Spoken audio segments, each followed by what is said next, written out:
तो फिर पिछले एपिसोड में हमने देखा कि काबूटो ने तोराने को री-एनिमेट किया है और तोराने के साथ बहुत से शिनोबी को भी री-एनिमेट किया है, लेकिन वो लोग बाकी सभी शिनोबी को किसी तरह सील कर लेता है। लेकिन तोराने वहां से बच निकलता है और अपना फॉरबिडन जिसे करके एक पूरे एलाई शिनोबी फोर्स को उड़ाना चाहता था। तभी वहां पर नारुतो और शिनो आते हैं और नारुतो और शिनो से रोक के किसी तरह सील कर लेते हैं। तो इसके अगले एपिसोड में आज क्या क्या होगा वही आज हम एक्सप्लेन करेंगे। तो फिर एपिसोड की स्टार्टिंग में हम नारुतो को दौड़ता हुआ हर एक बैटलफील्ड में जाते हुए देखते हैं। वही दूसरी तरफ एटेल कहता है, देखो भी नारुतो हमसे पहले ही बहुत ज्यादा आगे निकल चुका है और तुम हो कि अभी भी एक बड़ी टाइम पास कर रही हो। भी कहता है, फिक्र मत करो, चिल करो एटेल। तभी यहाँ पर मोटो आता है और कहता है, अच्छा हुआ कि आप यहाँ पर मिल के लॉर्ड राइकागे ने मुझे आपकी हेल्प करने के लिए यहाँ पर भेजा है, लेकिन नारुतो आपके पास नहीं दिख रहा है, वो कहाँ पर है। बी कहता है, मैं जब शुरू कर रहा था तब वो गायब हो गया। उसका टीचर होना भी बहुत ही ज्यादा मुश्किल है। वही पर पेड़ के पीछे कुछ जो है जैसे उनको देख के बातें कर रहे थे कि ये तो एयरटेल है, ये इतना करीब पहुंच चुका है, हमें इसे रोकना पड़ेगा, चलो गैस। वही पर गुफा में काबूटो कहता है, बी तो फिर तुम यहाँ पर हो, माजरा ने मुझे नारुतो से दूर रहने को कहा है, लेकिन तुमसे नहीं, तुम्हारे लिए मैंने एक अच्छा री एनिमेशन बचा के रखा है। इधर बी और मोटो आगे बढ़े थे, तभी उनके सामने एक बॉक्स अपेयर होता है, जिसके कारण वो सभी और जैसे भी जमीन से ऊपर आ जाते हैं। फिर वो बॉक्स धीरे धीरे खुलने लगता है और उस बॉक्स से कोई बाहर आता है। उसे देख के तो वो दोनों भी हैरान हो जाते हैं, क्योंकि उस बॉक्स में था पहले का एयरटेल का जिंजुरी और इसका नाम है फुकाई। फुकाई कहता है, तुम दोनों बी और मोटो ही हो ना, और बी तुम्हारे अंदर से मुझे एयरटेल का चाकड़ा महसूस हो रहा है, तो फिर तुम फाइनली जिंजुरी की बन गई। एयरटेल कहता है, ये शायद फुकाई होगा, लेकिन मैं इसके बारे में याद क्यों नहीं कर पा रहा हूँ। फिर हम पास देखते हैं जहाँ पर राइकागे और फुकाई बी को एयरटेल का नया जिंजुरी की बनाने के लिए बातें कर रहे थे। और फुकाई कहता है, देखो लॉर्ड राइकागे, मैं आपकी बातों से पूरी तरह से सहमत नहीं हूँ, क्योंकि जो जिंजुरी की बनते हैं उसे ही पता होता है कि लोग उसे किस नजरिए से देखते हैं। फिर धीरे धीरे आप इस जिंदगी को नफरत करने लग जाएंगे और खुद को कोसेंगे कि ये जिंदगी मुझे ही क्यों मिलेगी, और ऐसा करते करते पता नहीं कब एयरटेल आपके ऊपर हावी हो जाए और आपका खेल खत्म। और वैसे भी बी तो अभी सीख ही रहा है और इसके ऊपर एक अन्ना अभी सही नहीं होगा। प्रेजेंट में फूका कहता, बी अभी ऐसे निकल जाओ, मेरे बॉडी में अपना कोई कंट्रोल नहीं है। बी कहता, तुम तो अब जिंजुरी की भी नहीं हो, तो फिर तुम पहले जैसे लड़ भी नहीं पाओगे। तभी काबूटो को जिस करता है, जिसके कारण फुकाई के अंदर से रेड कलर का चाकड़ा निकलने लगता है और वो फुल्ली टेल भी इसमें कन्वर्ट होने लग जाता है। फिर हम पास देखते हैं जहाँ पर ओरोचिमारू काबूटो को अपने सीक्रेट अड्डे पे ले जा रहा था, जहाँ पर कोई भी नहीं गया था ओरोचिमारू के सिवाय। उसके बाद दोनों अंदर चले आते हैं और ओरोचिमारू काबूटो को एयरटेल का सींग दिखाता है और कहता है, ए एयरटेल का सींग है, मैंने एयरटेल की सेल की मदद से एक दूसरा एयरटेल बनाने की कोशिश की, लेकिन बस उसका सींग ही बन पाया। प्रेजेंट में नकली एयरटेल टेल भी बॉम्ब बनाता है, जिसके कारण सभी और जैसे खत्म हो जाता है। हालांकि बी बच जाता है, क्योंकि समय हटाने उसके टेल भी चाकरा बॉम्ब को ऑब्जर्व कर लिया था। फिर बी भी एयरटेल में बदलने लग जाता है और दोनों में काफी जबरदस्त बैटल चालू हो जाता है। एयरटेल कहता है, तुमसे दोबारा मिलके बहुत अच्छा लगा होगा, लेकिन मुझे जहाँ तक याद है तुम जब गुजरे थे तो तब मैंने अपना पूरा चाकरा तुमसे ले लिया था। फूका कहता है, हमारी यादें मिटा दिया गया था एयरटेल। फिर हम पास देखते जब राय कहकर फूका को कहता, तो भी तुम्हें अब तक वो चीज नहीं मिली। फूका कहता, मेरा दिल पूरी तरह से डार्कनेस में चला गया है, जब मुझे वो चीज मिल जाएगा तब मैं तुम्हें बता दूंगा। वही बाहर कोई उनकी बातें छुप के सुन रही थी। फिर हम एक डॉक्टर को देखते हैं जो कि अपने क्लिनिक में कुछ लिख रहा था, तभी पीछे से वही लड़की आती है। अगली सुबह वो डॉक्टर फुकाई को एक दवाई देता है, उसे लेकर फुकाई वहां से चला जाता है। थोड़ी देर बाद फुकाई अपने बेड में आराम से सो रहा था, तभी अबर वही लेडी आती है और अपना भेष उतरता है, तो हम देखते हैं वो तो ओरोचिमारू है और कहता है, तुमने जो वो दवाई लिया था वो मेरा फेशियल गेंजुसु था, अब मैं तुम्हारे अंदर से टेल विश को निकाल लूंगा। उसके बाद ओरोचिमारू उसके अंदर से एयरटेल को बाहर निकाल लेता है और एयरटेल यहाँ पर तबाही मचाने लग जाता है। ये देख के राय करके उसका एक सींग काट देता है और ओरोचिमारू इसका फायदा उठा के उसका थोड़ा सा सेल लेके वहां से भाग जाता है। प्रेजेंट में एयरटेल कहता है, इसी वजह से मुझे कुछ भी याद नहीं आ रहा था, ओरोचिमारू ने हमारे ऊपर गेंजुसु किया था। फिर एयरटेल टेलबिस बॉम्ब से अटैक करता है, लेकिन इसका कोई फायदा नहीं होता, क्योंकि नकली एयरटेल फिर से रीजनरेट हो जा रहा था। एयरटेल कहता है, बी हम इसे ऐसे ही नहीं रोक सकते हैं, हमें बस इसे सील करना पड़ेगा, फिलहाल के लिए हम पीछे हटते हैं। तो वो पीछे भागने लग जाता है, लेकिन नकली टेलबिस उनके ऊपर लगातार टेलबिस बॉम्ब से अटैक करता है, जिसके कारण वो दोनों काफी ज्यादा थक जाते हैं। बी कहता है, भागने से कोई फायदा नहीं होगा, इससे हम ही जल्दी थक जाएंगे, हमें आमने सामने अटैक करना पड़ेगा। फिर वो दोनों आमने सामने चले आते हैं और दोनों एक मुक्का मारता है, जिसके कारण वहाँ पर एक धमाका होता है। फिर हम पास देखते हैं जहाँ पर राय कह कहता है, बी अब तुम जिंजीरी की बनने वाले हो और हम दोनों में कोई सीक्रेट नहीं रहने वाला है, प्रॉमिस करो मुझसे। प्रेजेंट में फुकाई कहता मैं देख सकता हूँ तुम्हारे दिल में जो खालीपन था वो अब भर चुका है। बी कहता हाँ तुम्हारे दिल में भी जो खालीपन है वो मैं भर दूंगा। फुकाई कहता बी तुम मुझसे वादा करो कि तुम इस फोर्थ ग्रेड निंजा वॉर को रोकोगे। बी कहता मैं तुमसे वादा करता हूँ फुकाई कि मैं इस वॉर को रोकूंगा। फिर फुकाई का एयरटेल धीरे धीरे गायब होने लग जाता है। उसके बाद हम लेडी ची और कीमीमारू को देखता है। कीमीमारू उन सभी समुराई को एक एक करके खत्म करता है और लेडी ची अपने पे जिस्स करके उनके ऊपर ही रिटर्न बार करता है। तभी वहाँ पर कांगुरो उनकी हेल्प करने के लिए आता है और अपने साथ सासुर का पपेट भी लाता है। उसे देख के लेडी ची कहती है सासुरी मैंने अपनी जिंदगी में बहुत गलत काम किए, लेकिन नारुतो और उनके दोस्तों के साथ मिलके मैंने आखिरी समय में कुछ अच्छा करने की कोशिश की, लेकिन जब तुम मेरे सामने हो तब मुझे एहसास हो रहा है कि मैंने तब कितना गलत किया था। फिर हम पास देखते हैं जहाँ पर लेडी चियो सासुरी को कहता है तुम्हारे मॉम डैड जल्दी ही चले आएंगे, तुम अभी सो जाओ। और कहते हैं तब मैं उसे सच्चाई नहीं बता पाया, लेकिन मैं उसे अंधकार में भी नहीं रखना चाहता था। तो मैंने एक दिन हिम्मत करके उसे सच्चाई बताने गई, तब मैंने देखा कि सासुरी ने अपने मॉम डैड का पपेट बनाया और उसे भी अंदर तक एहसास हो गया था कि उसके मॉम डैड अब इस दुनिया में नहीं रहे।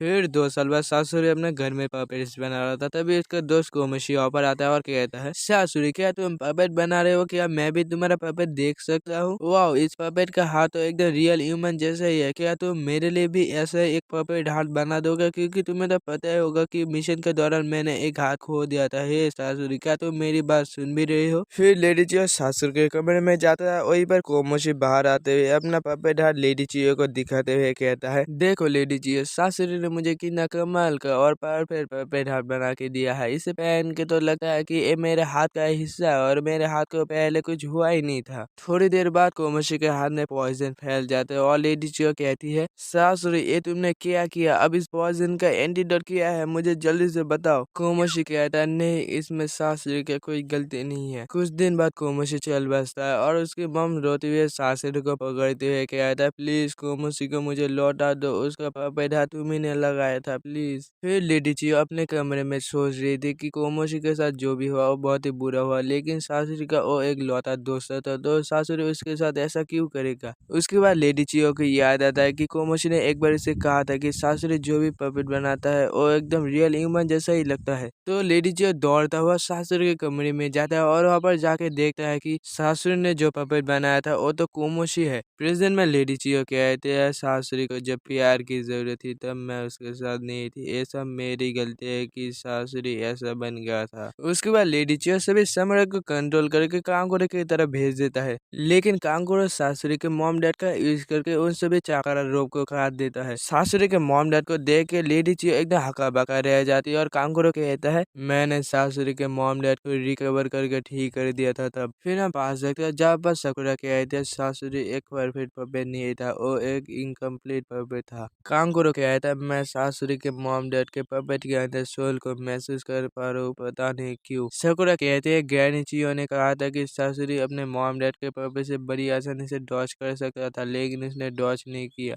कांगोरो कहता है मुझे तो लगता है सासुरी के मॉम डैड के पपेट के अंदर आखिरी समय में सोल आ गया था और ये सासुरी को भी पता चल गया था, इसलिए उसने उनके मॉम डैड के पपेट से बचने की कोशिश नहीं की। प्रेजेंट में कांगोरो कहता है सासुरी ने मुझे अपने मॉम डैड का पपेट दिया ताकि मैं उनके पपेट को आगे तक लेके चलूँ। हाँ हो सकता है मैं अभी आपके लिए अजनबी हूँ, लेकिन आपकी वजह से ही मेरा भाई अभी मेरे साथ है और सासुरी के मॉम डैड के सोल अभी मुझे कह रहा है कि ग्रैनी चियो को रोको। ये सब सुन के ग्रैनी चियो को पास्ट याद आता है कि वो लोग एक साथ कैसे तस्वीर खींचे थे पहली बार। प्रेजेंट में ग्रैनी चियो कांगोरो को सायोनारा कर गिर जाती है। ये देख के कांगोरो ग्रैनी चियो के पास दौड़ा हुआ जाता है और ग्रैनी चियो उठते हुए हंसते हुए कहती है तुमने कहा सासुरी ने अपने मॉम डैड के पपेट को तुम्हें गिफ्ट में दिया, तो मैं भी तुम्हें कुछ देना चाहता हूँ, अपना सालों का एक्सपीरियंस। फिर ग्रैनी चियो कांगोरो के ऊपर लगातार धमाका करने लग जाता है।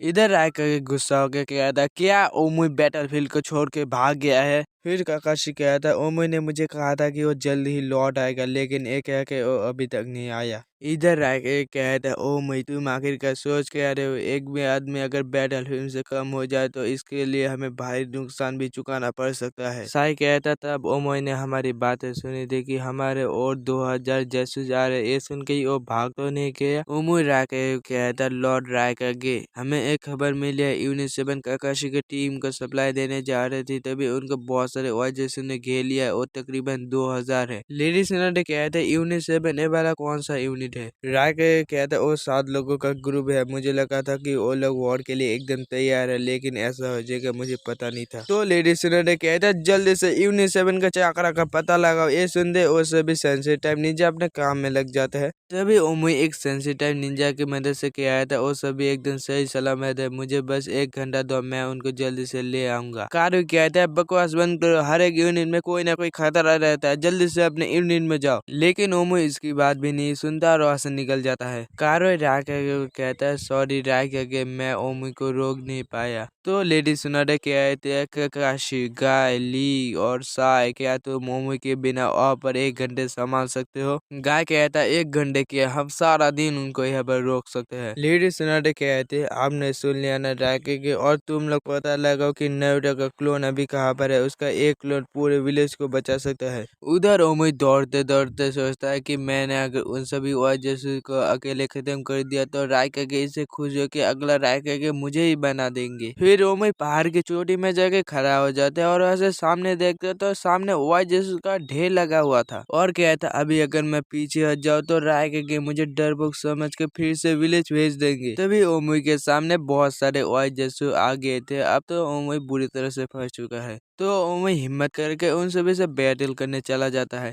और वो एक एक करके जासूस को खत्म कर रहा था। लेकिन वो जितना ही जासूस खत्म कर रहा था उससे ज्यादा जासूस वहाँ पर आ जा रहे थे। थोड़ी देर बाद वो सभी और जासूस ओमुई को घेर लेते और ओमुई के ऊपर अटैक करने ही वाला था। तभी वहाँ पर नारुतो की एंट्री होती है एकदम स्टाइलिश तरह की, और ओमुई उसे देख के सोचता है कि ये तो वही लड़का है हिडन लिप का जिंजुरी नारुतो उज़ुमाकी। फिर नारुतो अपना एक अलग ही लेवल का राशिंगन बनाता है, जिससे कि वापस से भी वाजेसु खत्म होकर पेड़ में बदल जाते हैं। उसके बाद नारुतो और ओमुई दोनों वाजेसु से भिड़ना चालू कर देते हैं और ओमुई अपने श्वास से गलती से नारुतो को ही चोट पहुंचा देता है, और नारुतो एक क्लोन होने की वजह से वो वहाँ से गायब हो जाता है और ओमुई वहाँ पर रोने लग जाता है। फिर सभी जासूस अपने मुंह से पिंक कलर का पॉइजन वाला गैस छोड़ने लग जाता है और ओमुई उससे बचने के लिए एक पत्थर के ऊपर चला जाता है और वहाँ से देखता है कि सभी वाजेसु एक पत्थर के मूर्ति के अंदर जा रहे थे। फिर हमें मूर्ति के अंदर दिखाया जाता है जहाँ पर वो सभी 7 यूनिट के मेंबर वहाँ पर छुपे हुए थे और जैसे से बचने के लिए। अरे ये सभी तो बच्चे हैं और इन सभी को देख के लगता है कि ये सभी ज्ञानी है, तो फिर राय करके इनकी ही बात कर रहे थे। वायदे बाहर हमें दिखाया जाता है कि ओमू जसूस से बचने के लिए पानी के अंदर कूद जाता है, लेकिन जसूस पानी के अंदर भी ओमू का पीछे करने लगता है और ओमू का सांस फूलने लगता है पानी के अंदर। तो ओमू पानी के अंदर ही जैसे तैसे करके लाइट स्टार जसूस का इश्क करता है और उन सभी जसूस को पानी के अंदर ही ढेर कर देता है। बाहर 7 यूनिट के मेंबर हिम्मत करके बाहर आके उन सभी जसूस से बैटल करना चालू कर देता है, लेकिन वो सभी वॉइस से टिक नहीं पा रहे थे और मार खा रहे थे। तभी वहाँ पर ओमुई आ जाता है और सभी को अपने स्वॉर्ड एक साथ लाने को कहता है और एक लाइटिंग स्टार जूस यूज करता है, जिसके कारण वहाँ पर सभी पॉइजन वाला गैस हट जाता है। लेकिन मुसीबत अभी तक टली नहीं है, वहाँ पर और भी ज्यादा वॉइस जैसे आ रहे थे और ओमुई लड़ने की हालत में नहीं था। तभी ओमुई के सामने वो सभी बच्चे आ जाते हैं और कहने लगते हैं बिग ब्रदर ओमुई आप आराम कीजिए, इन सभी को हम देख लेंगे। थोड़ी देर बाद वहाँ पर सब कुछ खत्म हो जाता है और उनके हेल्प करने के लिए वहाँ पर बैकअप भी आ जाते हैं और तभी राय करके चिल्लाते हुए कहता है ओमुई तुम लेट हो, तुमने कहा था कि 1 घंटे में तुम वहाँ पर सब कुछ ठीक करके यहाँ पर चले आओगे, लेकिन 3 घंटे हो गए हो और अब तक तुम वहीं पर हो। ये सुनते ही ओमुई डर के मारे वहाँ पर तेजी के साथ भागने लग जाता है और दौड़ते दौड़ते ओमुई कह आता है मैंने रायका को फिर से नाराज कर दिया, ये सब होने के बाद मुझे दूसरे रायका कहते छोड़ो, मुझे फिर से एकेडमी ना भेज दे, मेरे साथ ही ऐसा क्यों होता है। इसी के साथ गाइस एपिसोड भी खत्म होता है। आई होप गाइस आप लोगों को ये एपिसोड अच्छा लगा होगा, अगर अच्छा लगा होगा तो लाइक सब्सक्राइब कमेंट जरूर से कर देना, और अगले एपिसोड में मादरा आने वाला है तो वो देखने के लिए सब्सक्राइब जरूर से कर लेना। तो हम आपसे मिलते हैं अगले एपिसोड में, तब तक के लिए बाय।